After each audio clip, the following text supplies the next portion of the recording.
Hi, my name is Zuputo CEO. Welcome to Talk, Tales of an African CEO. Today we're in Ghana and we're going to have an excellent conversation with Jessie Abugre, the CEO of Zuputo. We're going to know about her story into tech, her stories into actually being a lawyer, and a lot more. So Jessie, welcome to Talk, Tales of an African CEO. Thank you. Thank you, Steve. Thanks for having me. We're December 2025.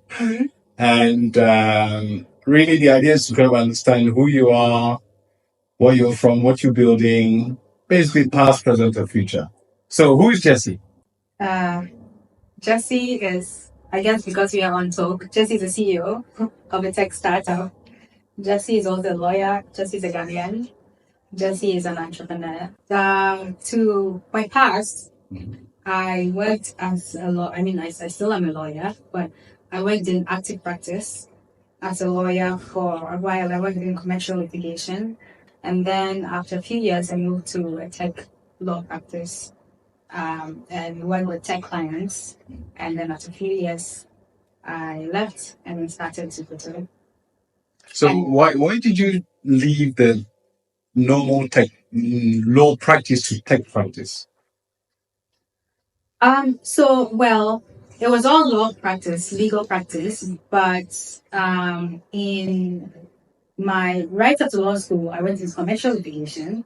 So around COVID time, I had some sort of identity crisis or career legal crisis, personal crisis or whatever. Not legal crisis, sorry.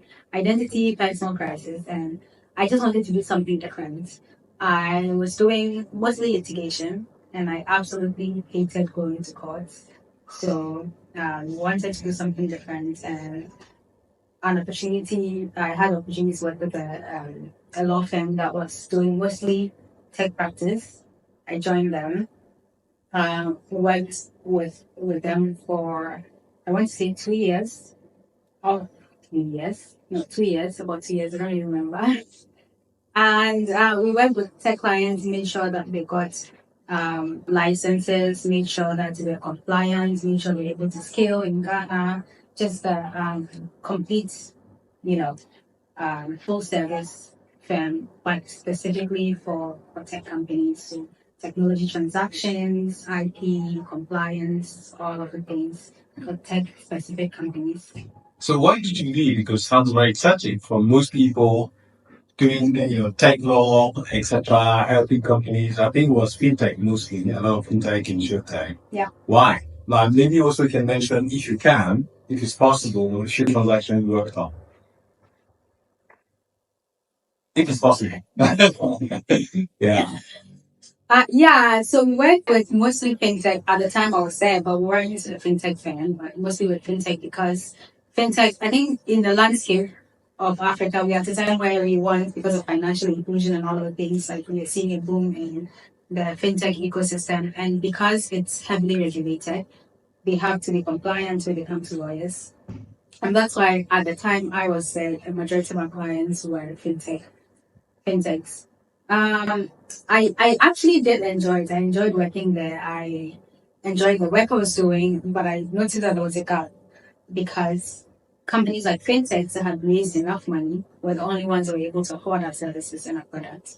Because traditional legal practice is very expensive. And anyone that has worked with a lawyer knows how terribly expensive it is.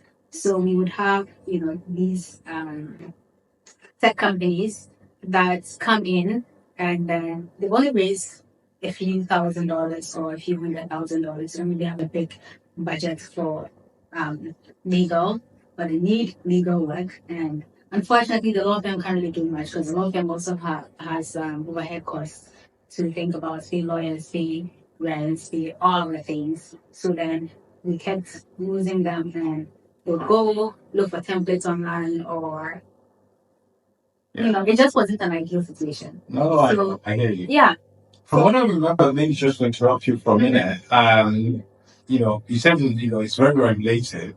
That also means that actually, even the legal profession has a fee schedule that has to be respected. That also makes it expensive because whatever you do, there's minimum fee that you have to charge. Mm-hmm. irrespective of the size of the company. And that's one of the problems as well, right? Yes. I mean, you are not bound to the fee schedule. You can, if you're not paying statutory fees as a lawyer, you're not really bound, even though we have our civil fees to guide us. But, yeah, I mean, if it's the same output, it doesn't matter the size of the firm or the size of the company. It's the same output, and you typically have a fee range in your firm. You don't want to go beyond that or beneath that.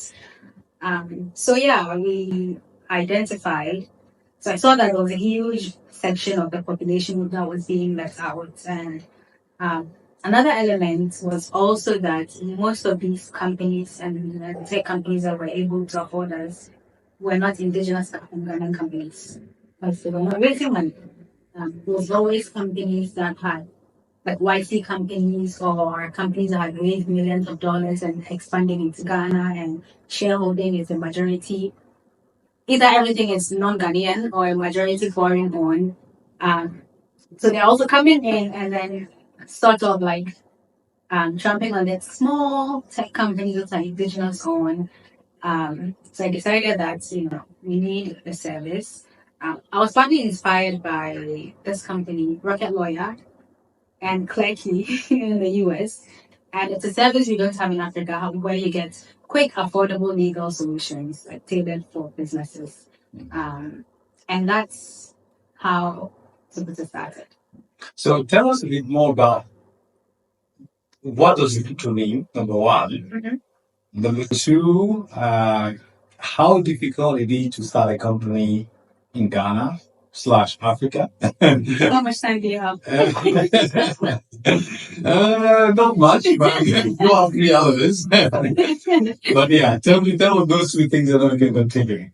Yeah, so I'm Ghanaian by birth, Ghanaian through and through, and I'm from the upper east region of Ghana. I speak Frafra. And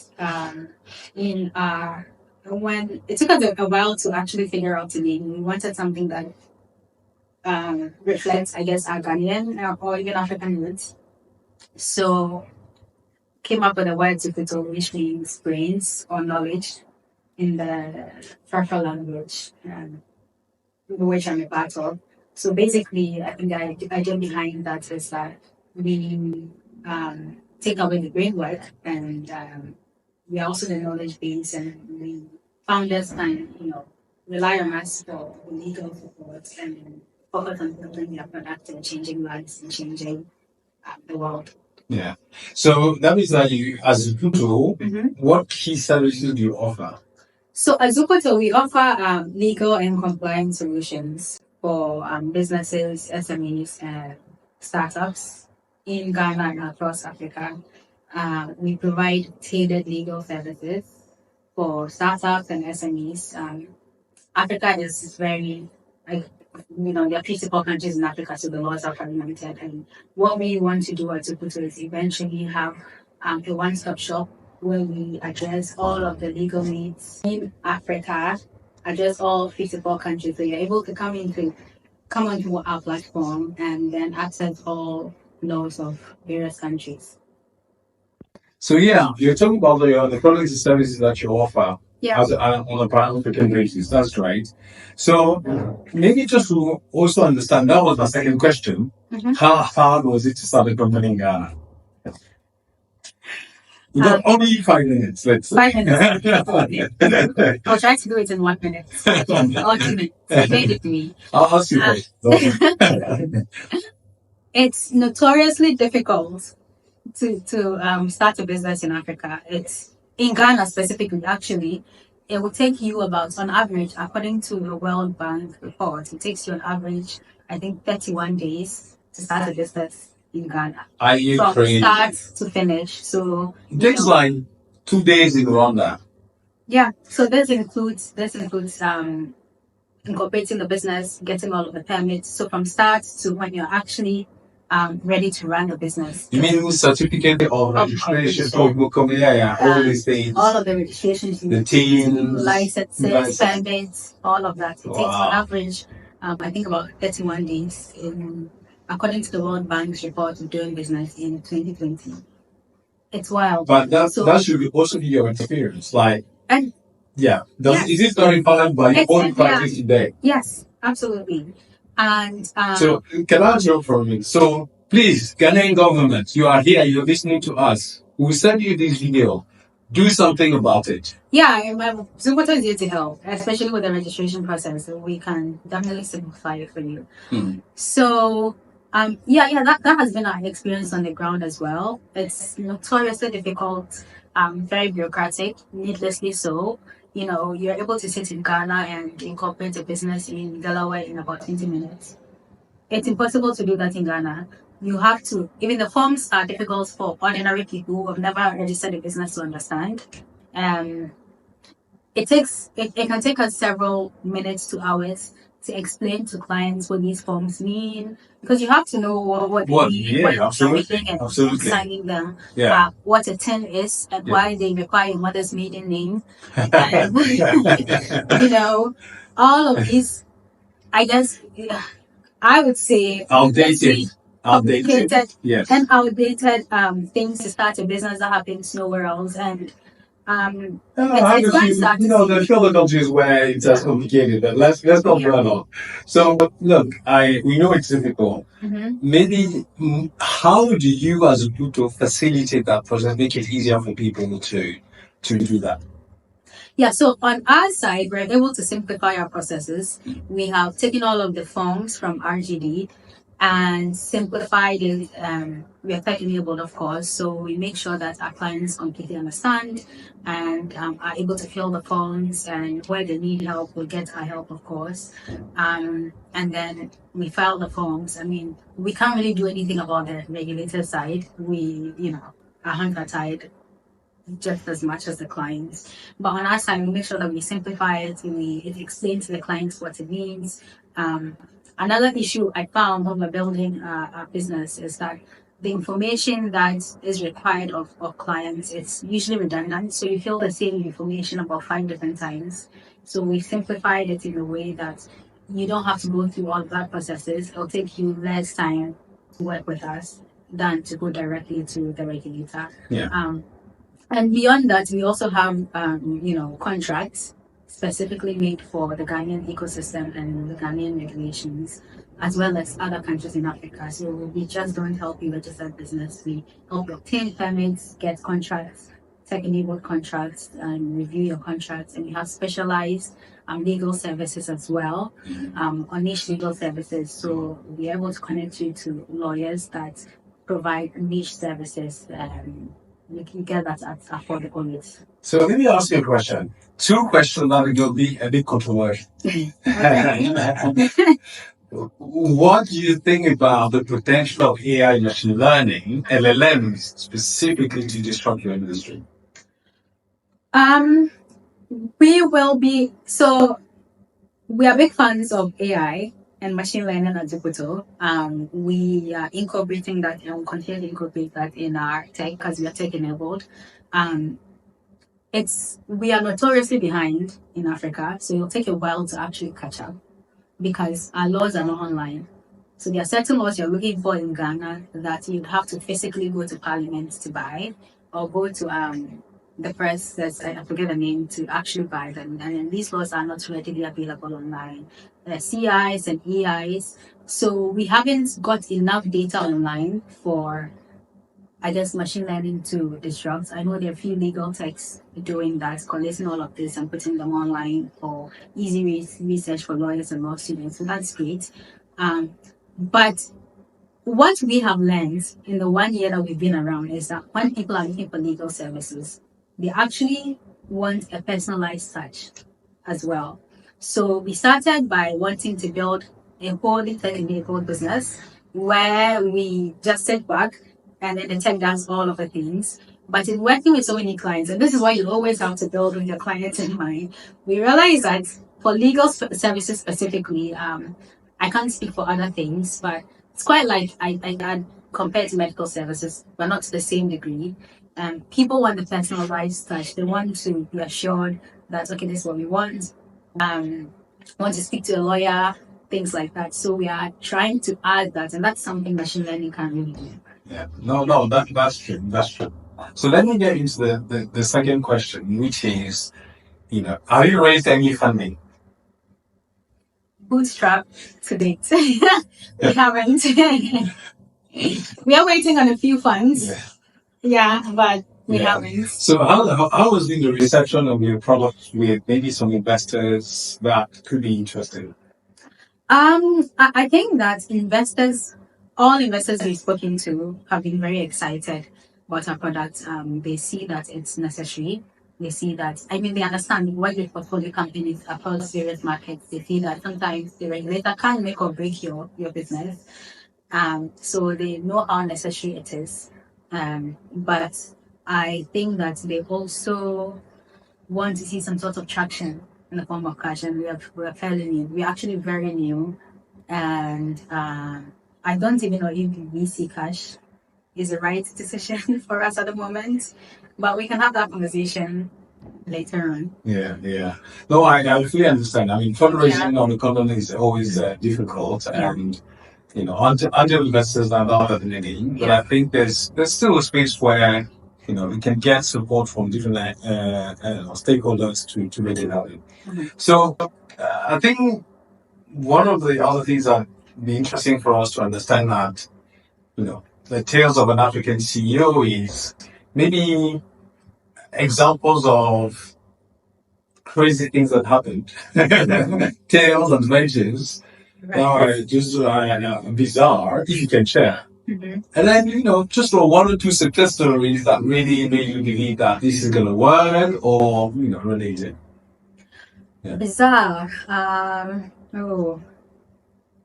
think there's one, no problem. Yeah, I can't really think of anything. I think that for now it's been pretty, relatively smooth sailing, all things considered. It's that there's a little bit of an issue when it comes to fundraising, especially from Ghanaian institutions, because they don't understand tech so much. I don't want to get into that too much. No, that's fine. Yes. we know how to challenge it. Yeah, sometimes I just want to pull my hair out. Yeah, exactly. But it's a tech business. You don't treat us like a bank or a mining company. Exactly. Anyway. Yeah. So nice success stories, things that you like in the journey so far. Yeah. We have been able to we haven't raised any money, so bootstrap since our inception we have post revenue. We started making revenue immediately we launched in December of 2023. So it's actually a year. 1 year. Yes. Congrats. Thank you. And after our launch in December of 2023, we were finalists at the Havard Business School Africa Business Competition. Very nice. New venture competition, African Business Club. And this was in February of this year. We had just launched, I think, 2 months prior. Yeah. So that was exciting. We were the youngest company there. Some of the companies had been around 5 years, 2 years, and we were the youngest company. We've also had a few grants. So that's been exciting. But I think more importantly, we've had paying clients. And that's exciting. Yeah. So let me get into something a bit controversial. How is it to run a company as a woman in Ghana? Because this one, I think, is important for us to touch upon it. Right. As a woman in Ghana, I think that one of the things I get the most, especially when it comes to fundraising, is are you not too young? What do you know? Exactly. and questions that, and I've been a lawyer for 7 years, and my co-founder is a lawyer in Ghana and in England. My technical co-founder has been a software engineer for over 12 years. He's built solutions across Africa. And because I'm the face of, fundraising, there was this time I got an email saying, the product is great, everything, but there's no founder product fit. And it was very confusing. Like, did you? Sorry, how long? So this is You're somebody not. else. I've been doing this for 7 years, and there's no multiple. Right? And people leave school and they build financial products. Yeah. They didn't have to work in the financial industry for 12 years. So it's kind of the person's indirect way to say that you're a woman or you're not competent to do that job. Basically, I'm not competent to do that job. I don't know if it's because I'm a woman or not, but I guess I don't know. But I don't know a more founder product fit than Zuputo. It's a bit difficult to do. Yeah. So there's that, and there's always the I've spoken to people and funds that say that we are specifically investing in female companies, and then you get the response that you're not thinking big enough. We want you think big. We want this, and I think globally, research that has been done shows that women are typically asked preventative questions. And so you don't get the chance to elevate your business. You have to spend all the time having to defend yourself and defend your business and why your business should exist. Yeah. And it's an unconscious bias. And in starting this business, I have experienced that so much. And I think that it's not even from the VCs and the people we talk to, it's not intentional or conscious on their part. It's just what they know, and they tend to also measure us by male counterparts. So you see a man who will talk so much and promise the world and do all of the things, and we are more realistic, and we have our books to show. We don't cook numbers. Everything is so some women do terrible, but let's not get outside of Africa, so that's why I mean. Yeah. But specifically for Zuputo, which is a majority female owned, we don't we have a very ethical company, one of the foundations of our company, and it's what it is. No, I'm very disheartened to hear it from you as well. Yeah. That's something that we know statistics show it. But in some extent, you are actually one of the very, very, very, very, very few investors in Africa that believes in us and just wholeheartedly believes in us and believes in our company. And I always say this in every I talk to. That's very kind. An African investor. That's very kind. That's very kind. So yeah, the biases, etc. So that's why I wanted to have a conversation about it, because unfortunately you can see it time and again. So look, what does Zuputo look like in the next 5 years, even 3 years? Not to aspire. What's the future looking like?